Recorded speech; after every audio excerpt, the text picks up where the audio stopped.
هوا یه جوری خوبه که انگار که تو خونه نشستن گناه کبیره است. نه مثل که یه خبری بوده وگرنه فشارش انقدر شلوغ نمیشه.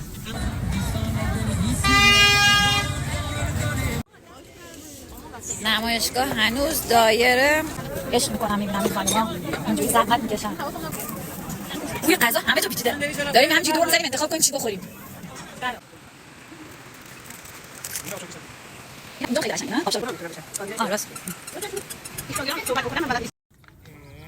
کینجا. سلام. ما همینطور که نشسته بودیم چای می‌خوردیم. سلام فایلین. عمو پشمکی. چقدر لعنتی به موزر شیرین خوب خوشمزه است. بریم. اول تو یا من؟ این مال من اولی آقای بده به من. آره. مشتری زیبا.